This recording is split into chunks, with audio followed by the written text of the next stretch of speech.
Hi, my name is Coley, and I'm going to try and beat Scooby-Doo Night of 100 Frights with this dance pad. Now, you might be wondering, why? Well, it's because I hate myself. I've speedran this game for 4 years now, and I noticed a speedrun category called Dance Pad, with only one person to have ever ran it. And his name is Kuzembo, aka Ryan, and this run was completed 7 years ago. Between now and then, so many insane new tricks and optimizations have been found, I was sure I could beat this 4-hour time. In fact, let's just see what he said about this run. Please don't run this category. It's took me 3 hours to recover from the intense leg and back pains caused by this speed run. So it was then I knew that I had to run this category. So first things first, the route. Now, for those of you familiar, you might remember that there are 4 bosses and 85 levels in which you're supposed to... Boring. Instead, I'm gonna skip right to the final boss and get the items I need to get there and defeat the mastermind. Those items being the spring, the helmet, and the super smash. So I got to work on creating the perfect route with the any % world record holder, Mortal. And after a bit of practice, it was time for me to try and actually beat this game with just a dance pad. Yeah, I'm not showing those dogs for free, so sorry to people who are into that. Why'd you pan to me?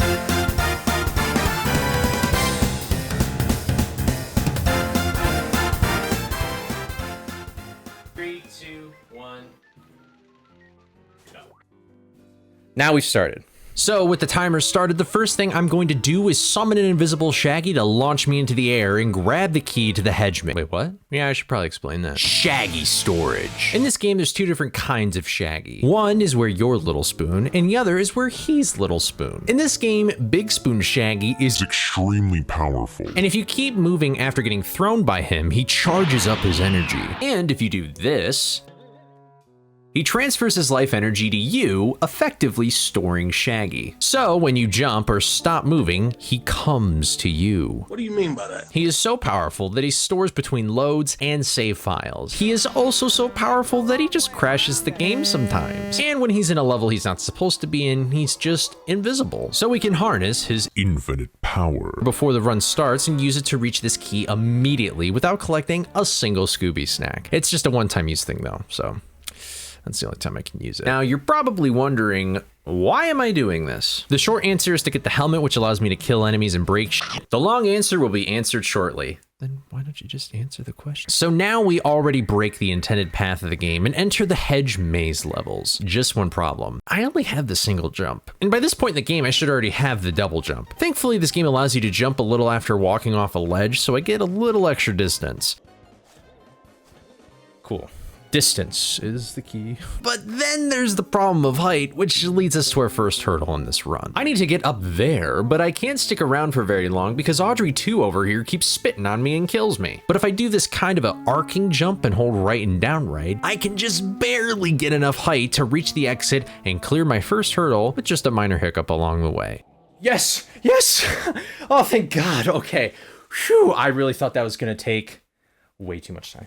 So next I'm gonna sequence break the game again and literally just hold up left to clip through this gate because this game is very well made, obviously. And we enter the caves and cliff levels. So let me break it down for you. This is where we are. This is where we're trying to get to. This is the usual way to go, but there's an auto scroller and other long levels. However, much later in the game, you go back to this level where the helmet was and enter the cliff levels, which then unlocks this shortcut to Hedge at the end of the section. Therefore, this creates a big Hedge loop. And because of our expert speedrunning tech, we can break this loop and work backwards through these shorter levels and save a buttload of time.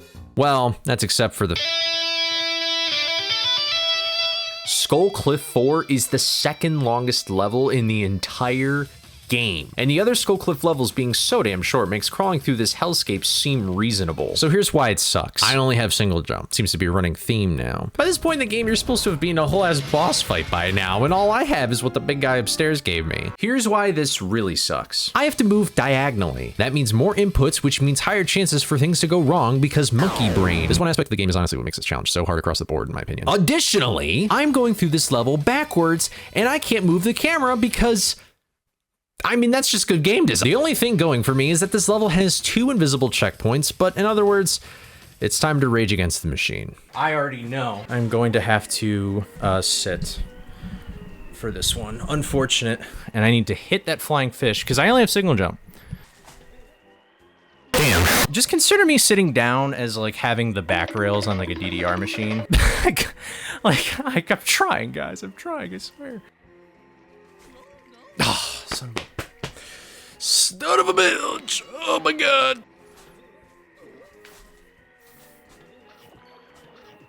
Oh, look at that. Oh, beautiful. Okay.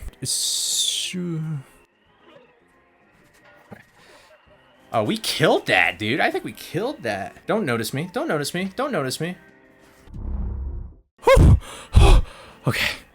Careful. Careful. Careful. Careful. Okay. All right. Whew. Oh, perfect. Perfect. Okay. This part is insane. This part is crazy. Oh, and I did it. I did it. Oh my god, I can't believe I did it first try. Okay. That's hard part 2. This is hard part 3. Oh my god, I'm already out of breath. All right. I need to wait for no. Okay, well at least I have the checkpoint. We're fine. We're fine. Maybe I do is that what I did? That is what I did.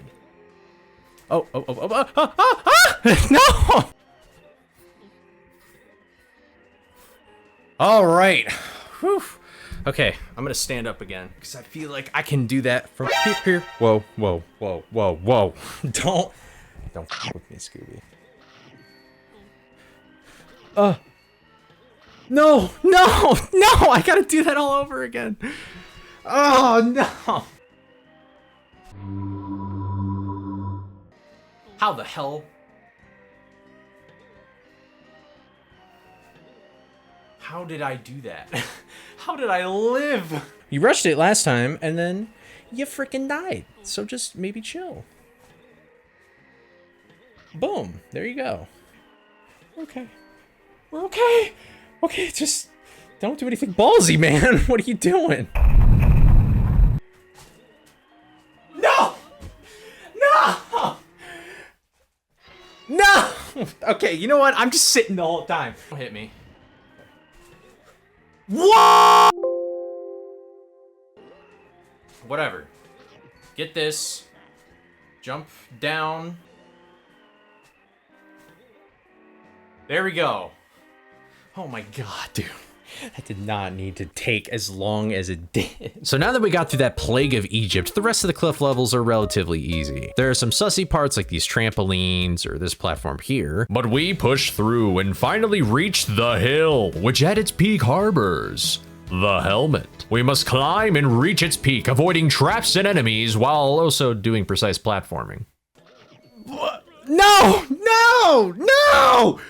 Ah! So I feel like platforming here will at least be a little bit easier because I can just go in whatever line I want. I'm not looking for something specific. So you're gonna jump up, you're gonna press B, and there you go. We played it safe. We're cooking with gas, and now we got the helmet power up. Now we kill ourselves to get to the warp gate faster and fast travel to the hub. At this point, I wasn't really sure what pace I was on right now due to the mistakes I've made, but I couldn't lose hope since we've still got a long way to go. So now the next mission is to get the springs. Finally, a double jump. But it's time to address something we haven't encountered yet. Snack gates. Guess what these gates require? That's right, you guessed it. How did you know? So the first two, we're gonna pay 25 and 50 snacks, but soon the fee jumps up to 500 and 850 along the way. So I make a pit stop to the local playground and collect basically all of these snacks for relatively fast and, more importantly, easy snacks. There are a few of these moments throughout the remainder of the run, but they are entertaining, and I know you guys want something good to watch while you're eating. So boom, pay the snack gate, get gaslit by Holly, spawn Don Knotts, grab a shovel, even though you're a f***ing dog, go through the dock level. Ugh, there we go. We spoon Shaggy, throw him around for monetary gain, literally leave him hanging, and pay our next snack gate. Man, that was a nice palate cleanser to the hell we just experienced. And with that, we reach the pier levels and finally get the springs. But no time to celebrate because now we gotta break the game again. So This is where we are, and this is where we want to go to get our last item, the Super Smash. So this is very much like the Hedge situation from before. Usually you would go this way through the fishy levels after beating the first boss fight and unlock a shortcut back to this level here immediately after. I want to skip these 4 levels. Why? These levels are dog shit with a normal controller. If you remember this game, you probably remember these annoying conveyor belt assembly line levels. Also, God, the economy here is just awful. So I want to skip these levels. Plus, I'm already here, so why not? Also, if I leave, I never get the chance to do this again since it locks after I get the springs. Here's the problem. 1, there's tar, which prevents me from jumping when standing on it. 2, there's a big ass invisible wall. These walls don't go away until you beat the first boss of the game. So if we can't go through the pier and over the pier, let's just do this.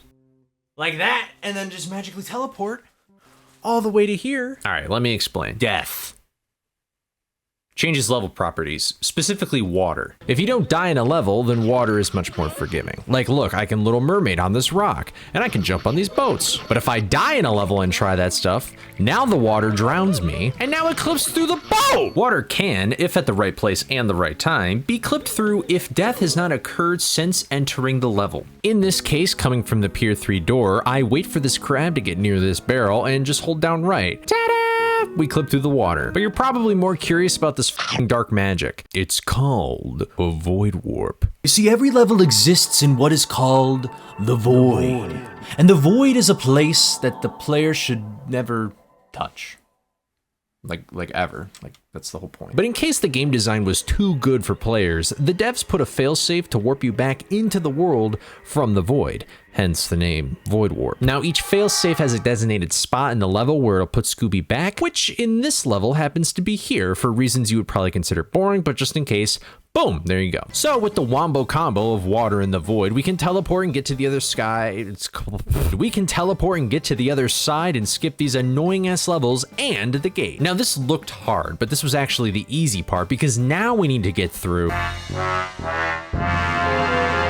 These levels have a lot of snacks, which makes me very happy. But these levels have a lot of fatal hazards that waste a lot of time, which makes me angry. So we need to make sure I tread carefully.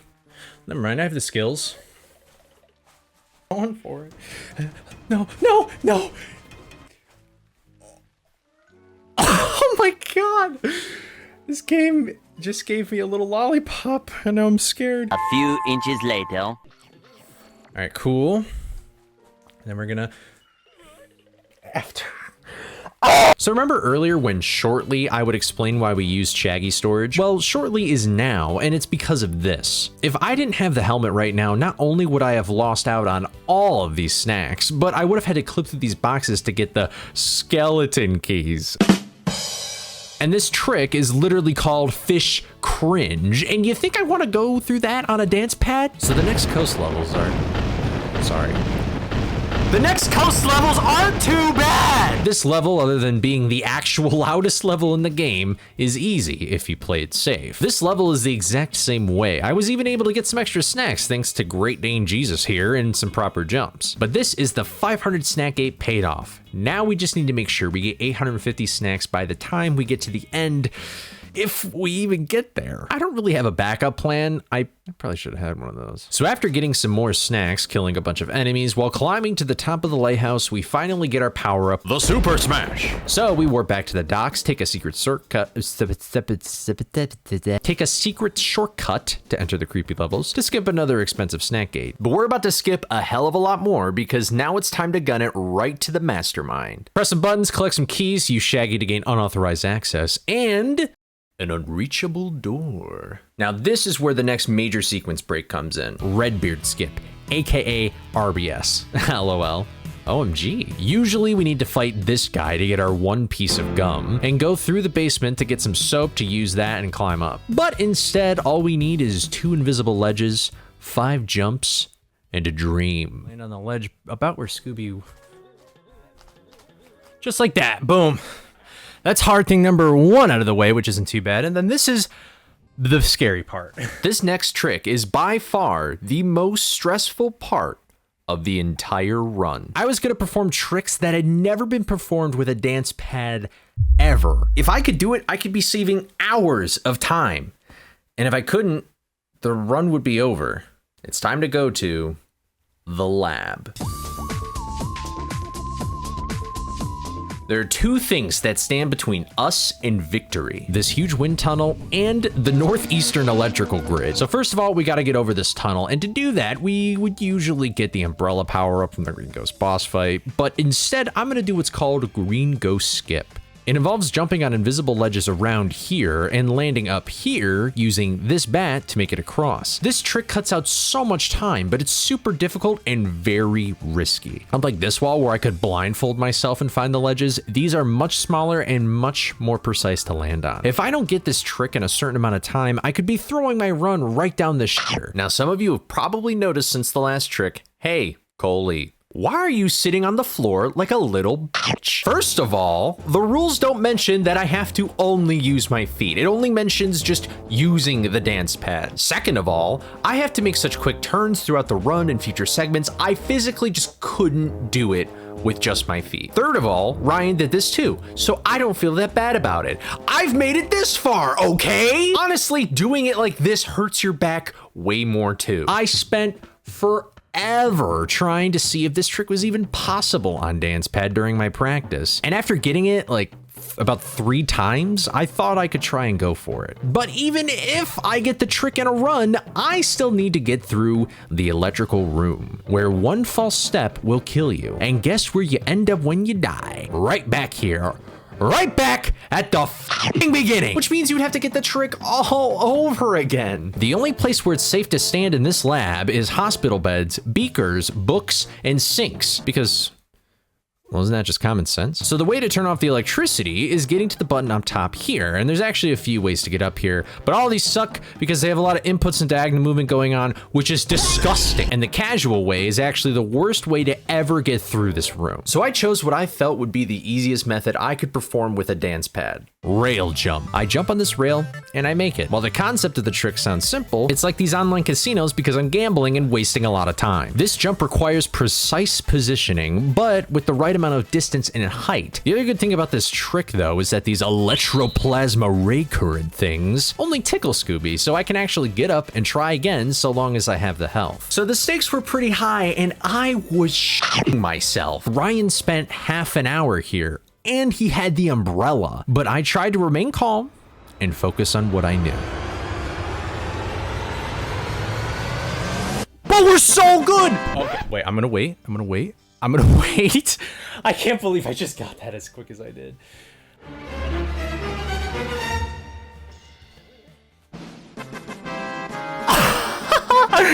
Oh my god, I can't believe it.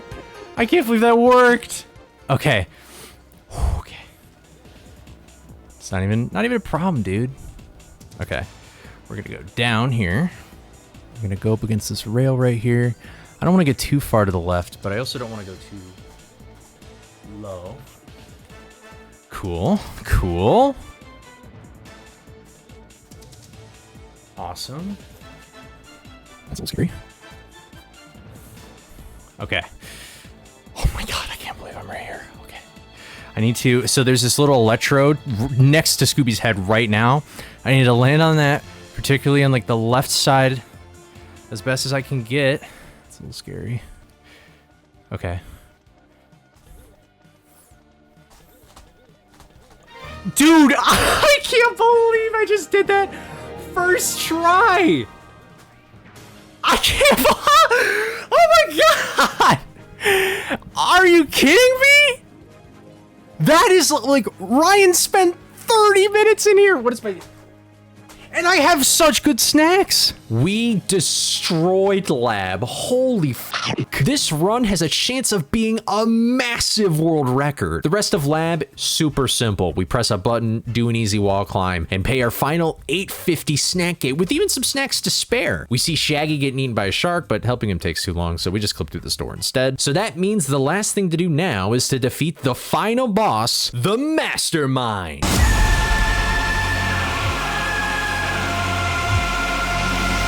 So after everything I've just done, GGS, RBS, Skullcliff, Void Warping, I was in control. Like, if I messed up, that's a skill issue. But now the outcome is no longer entirely in my hands. This boss could be the reason why I lose the world record, or maybe even have an incomplete run. This boss is split up into 4 phases, where 3 phases are enemy waves, and the last phase is where you push the mastermind in the electricity. Thankfully, we're able to skip 2 of these enemy phases by clipping through a wall here and tricking the game by pressing these buttons at specific times.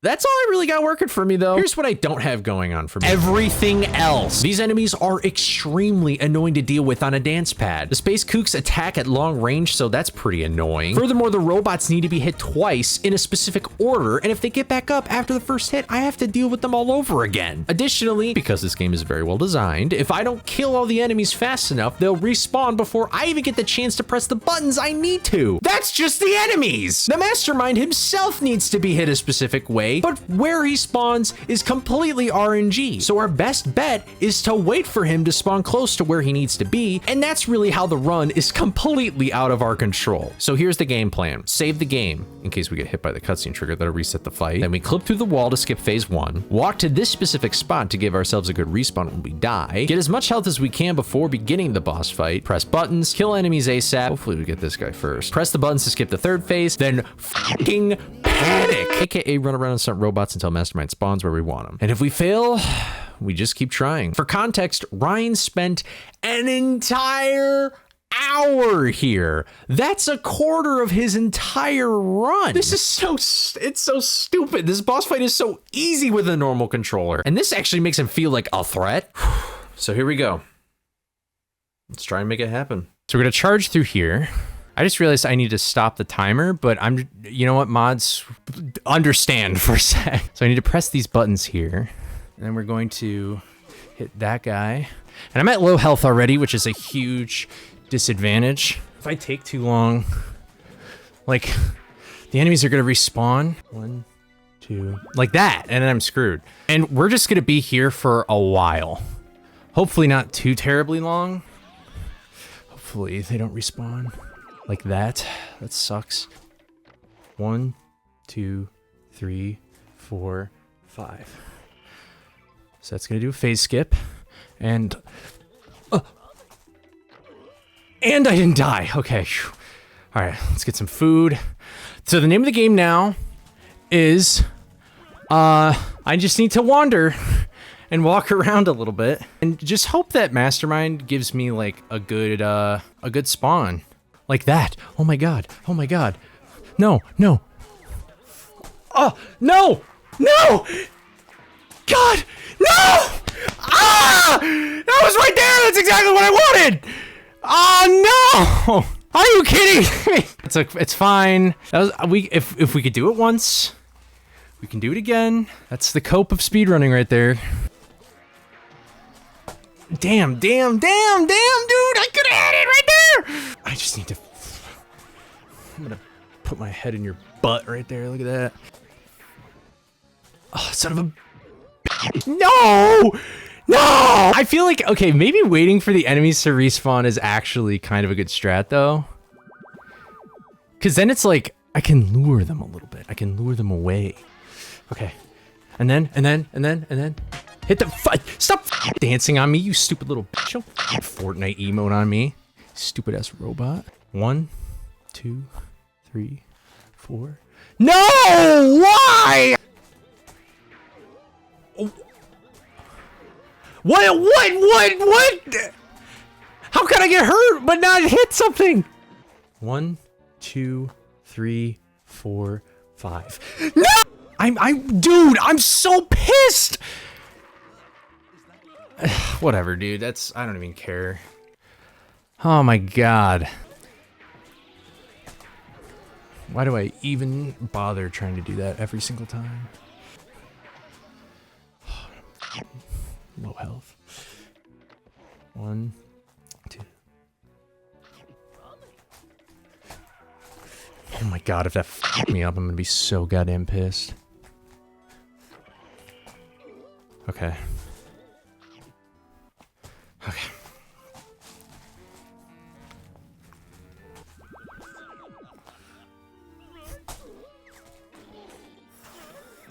Give me the food. Oh my god, give me the food.